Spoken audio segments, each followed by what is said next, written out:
Let's look at this differentiation rule. For each function, find the gradient function.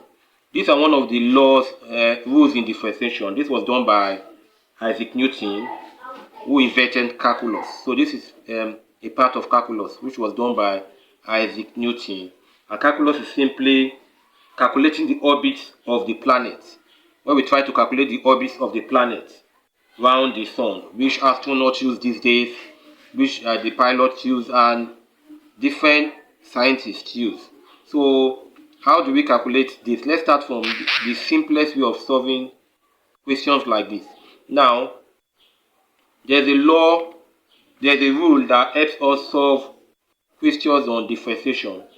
So let's look at one of the rules to solve question like this. You say you multiply by the power of x. So what's the power of x? So what you do is multiply by the power of x. You multiply by the power of x. So you multiply by the power of x and reduce the power by, and reduce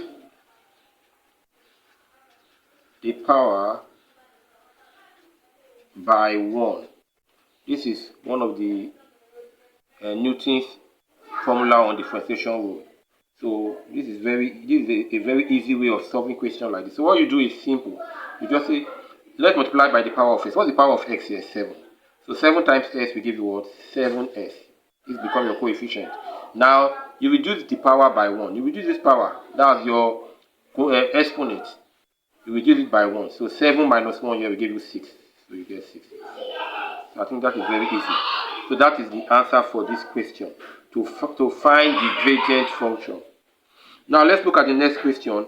U equals to 4s raised to power 3, 4s cubed. So I said the easiest way we multiply by the power of x. So what's the power of x here? 3. So 3 times 4. 3 times 4 will give us what? 12.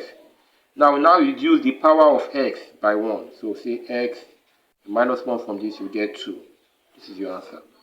So for the second question, your u is equals to 2s squared, while your y is equals to 7 raised to power 6. Now let's look at this third question. We say y is equals to 4x raised to power minus 3. So we're going to multiply by the power of x. So what's the power of x there? Minus 3. So what we're going to get here, we say minus 3 times 4, which is going to give us minus 12. Now reduce our power by 1. Reduce our x by 1. So we'll just put x minus 3 minus 1 is going to give us minus